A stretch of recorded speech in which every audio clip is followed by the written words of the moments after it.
কি আঘাত টাঘাত কিচ্ছু বুঝতেছি না। সে 1 তারিখ বেতন লইতো যাইব, মাঠ থেকে 80 টাকা নিয়ে গেছে, গাড়ি ভাড়া নাই তার কাছে। হ্যাঁ, 80 টাকা নিয়ে গেছে।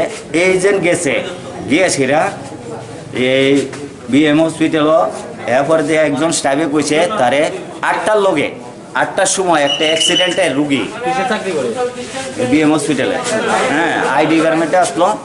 এরপরে তারে নিছে ইমার্জেন্সিতে। তো তারা দেওয়ানোর পরে কইছে সময় রে তো দেখছি, হ্যাঁ, 1 তারিখ রাত্রেবেলা, হ্যাঁ, 7:30 8টার দিকে, হ্যাঁ, একজন অ্যাক্সিডেন্টের রুগী লুয়ে। কবে থেকে নিখোঁজ আছিল? 1 তারিখের। হ্যাঁ, তারপরে যে সেটা আমরা গেছি,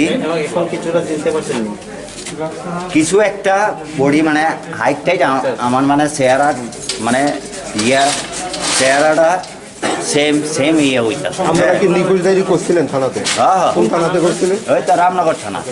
রামনগর থানা। ভাই কি হয়েছে তোমরা আজকে কিভাবে খবর পাইছেন যে এখানে? আজকে আমি সকালবেলা আমি গিয়ে এসে বাড়িতে আইসি পরে আমারে খবর দিছে ওই আমার ছেলের বন্ধু ওই স্কুলের মধ্যে একটা বডি পাওয়া, হ্যাঁ, ডেড বডি পাওয়া। তাই এবার দেশের আমি কইছি যে কেমন বয়স, অল্প বয়স 30-35 বছর। তো তখনই দেখকে সেটা আমি কইছি আমার ছেলেরে ফাটাইছি।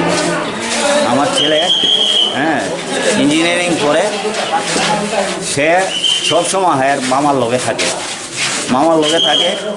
তো হ্যার মামার বুড়ি তো দেখি। যে মারা গেছে ওনার নাম কি? ওনার নাম হচ্ছে সোনাই দাস। বাবার নাম হচ্ছে ভানু দাস। কি করতো উনি? ভানু দাস রয়েছে গভর্নমেন্ট। সোনাই দাস কি করতো? ওই তো হসপিটালের চাকরি, বাবা মারা যাওয়ার পরে বাবার চাকরি ওই ভাই। হসপিটালে কিসের চাকরি? ওই তো আইডি ডিপার্টমেন্টে আছে। বিয়ে টিয়ে করছে? না, বিয়ে করছে।